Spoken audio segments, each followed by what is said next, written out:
Halo, selamat datang di channel Android. Di video kali ini saya akan berbagi saja nih bagaimana cara setting kamera Canon G7X Mark II ini ya, berdasarkan pengalaman saya setelah pakai beberapa bulan ini. Nah, ini Canon prosumer, jadi si lensanya itu tidak bisa diganti-ganti, dan untuk mic eksternal juga tidak tersedia portnya ya di sini. Tidak ada port mic eksternal, ini ada juga port untuk USB dan juga HDMI. Dan sebelah sininya tidak ada port mic seperti itu ya. Nah, ini terus terang setelah saya pakai beberapa bulan, kamera ini saya rasakan simpel ya, simpel, tidak ribet. Kita tidak perlu atur-atur banyak ya untuk mendapatkan gambar ataupun video ya dari kamera ini. Dan terus terang yang paling saya sering pakai adalah mode auto. Namun mode auto itu ada kekurangannya. Oke, langsung saja kita coba ini. Lihat apa sih kekurangan dari mode auto.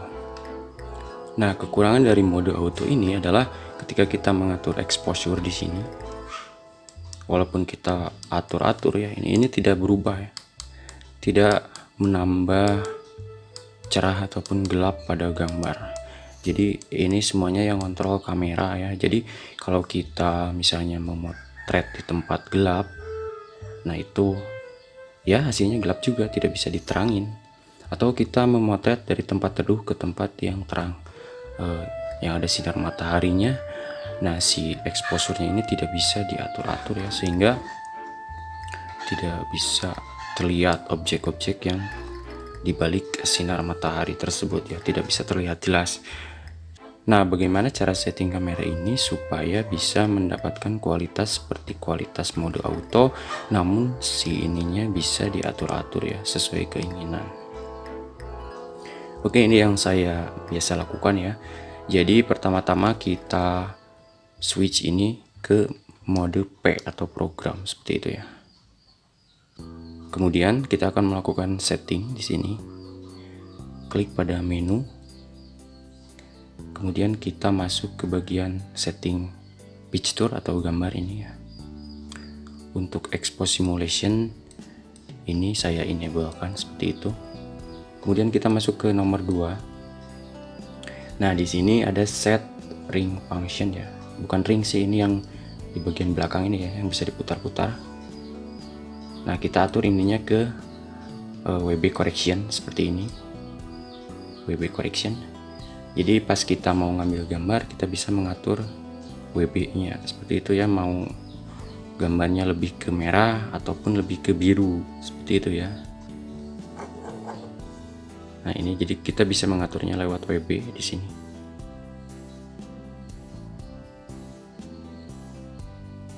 Oke, kemudian kita kembali lagi ke settingan picture ini. Jangan lupa ini di save ya, save setting seperti itu. Kemudian kita beralih ke nomor 3. Nah, untuk di sini saya biasanya digital zoom-nya saya standar ya, di on kan. Kemudian autofocus operation-nya bisa servo atau one shot, itu tidak masalah ya. Kemudian AF metode-nya ini juga bisa dipilih dari tracking ataupun satu point. Kalau kita lebih banyak kamera muka kita pilih yang tracking biar si kamera otomatis ngedeteksi muka ya. Tapi kalau kita suka touch focus saat kita mau mengambil gambar ataupun foto, kita lebih baik pakai satu point AF. Kemudian ini AF frame size kita set ke normal, continuous AF-nya on. Kemudian bergeser ke nomor 4. Nah, di sini ada seperti ini, settingan seperti ini saya on kan semua, kecuali ini MF point zoom-nya saya off kan. Itu. Kemudian di sini ada IS setting. Nah, ini image stabilization saya pilih continuous, dan dynamic IS nya saya pilih standar seperti itu ya. Kemudian auto levelnya saya enablekan. Lanjut ke nomor 5. Nah, di sini ada bracketing. Untuk bracketing saya pilih yang ini ya, yang paling kanan. Kemudian untuk ISO speed, nah ini ISO speednya saya pilih yang auto biar nantinya tidak noise ya, jadi si kamera otomatis mendeteksi kalau pas lagi di tempat gelap ataupun di tempat terang. Kemudian ISO auto settingnya, max ISO nya saya pilih sampai 3200 ataupun 2500 seperti itu ya, jangan terlalu gede karena nanti bisa noise. Kemudian rate of change-nya saya pilih fast seperti itu untuk ISO setting. Kesininya highlight tone priority-nya saya off kan karena bisa diatur di auto lighting optimizer seperti ini ya. Saya pilih yang tengah atau standar. Kemudian metering mode-nya saya tidak utak-atik, tetap yang paling kiri ini. ND filternya saya off kan. Kemudian bergeser ke nomor 6 di sini. Nah, ini white balance. White balance-nya kita bisa pilih sesuai keinginan sebenarnya di sini. Tapi biasanya saya pilih auto. Jadi nanti biar hasilnya sama dengan mode auto. Kemudian di sini custom WB tidak saya utak-atik. WB correction-nya saya pilih 00 atau yang bagian tengah ini ya. Nanti ini bisa diatur di ini ya, di sini. Sebelum kita memotret. Kemudian picture style-nya, nah ini bisa auto itu nanti modenya sama dengan mode kamera auto ya. Kalau misalnya ingin agak vivid warnanya, kita pilih yang portrait seperti itu ya, pilih yang portrait. Saya biasanya ada 3 yang saya pilih di sini, auto, kemudian portrait, dan biasanya yang ini ya, fine detail. Nah, pokoknya yang sebelah kiri ini sering saya pilih-pilih untuk mendapatkan hasil yang optimal. Kemudian kita kembali. Nah, ini high ISO speed. Kita bisa pilih standar ataupun high. Nah, di sini saya pilih low. Seperti itu ya, kita bisa mengatur-ngaturnya. Kita bisa juga pilih standar. Ini tidak begitu signifikan sih perbedaannya. Kemudian spot eye point saya pilih center ya, seperti itu.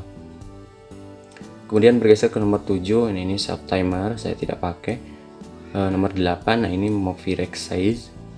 Bisa saya rekomendasikan di sini pakainya yang resolusi Full HD ya. Di sini ada 3 resolusi Full HD. Ini untuk mode NTSC ya. 59 fps, 29 dan ini 23 fps. Nah, kalau kita sering memotret ataupun memvideo yang slow motion, kita pilih yang 60 fps ya. Sementara kalau kita misalnya jarang ataupun hanya vlog-vlog biasa saja, kita pilih yang 23 ataupun 29 fps seperti itu ya. Saya biasanya pilih yang 23 atau 29. Oke, kemudian ini auto slow shutter-nya saya pilih on seperti itu. Oke, settingan sudah beres di sini. Nah, untuk settingan standar yang biasanya sering dipakai, kita bisa klik tombol yang bagian atas, ada Q di sini.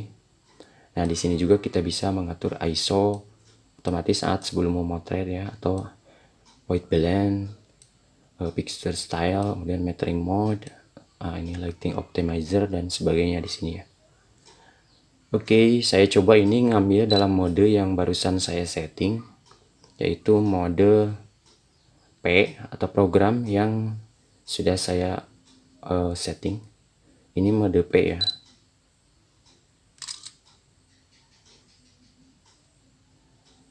Kemudian saya akan coba memilih di mode auto. Dan kita akan bandingkan nanti hasilnya ya. Nah, ini mode auto.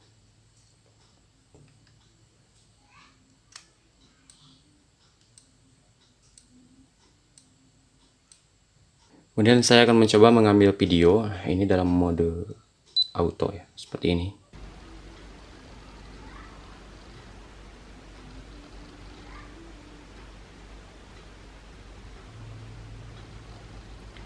Kemudian ini dalam mode P ya.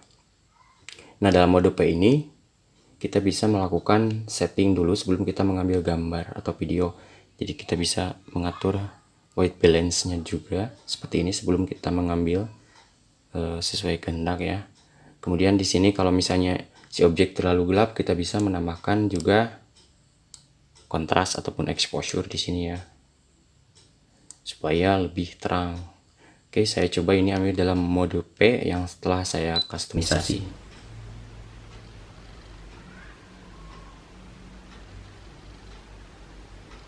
Nah, dalam mengambil video juga, saat kita mengambil video juga kita bisa melakukan setting exposure secara langsung seperti itu jika terlalu terang atau terlalu redup.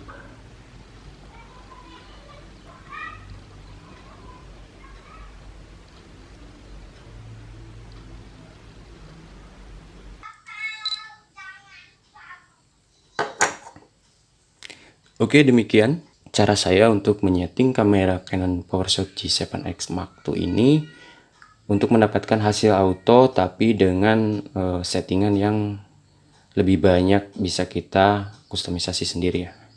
Seperti itu, jangan lupa like dan subscribe ya. Semoga video ini bermanfaat. Terima kasih telah menonton.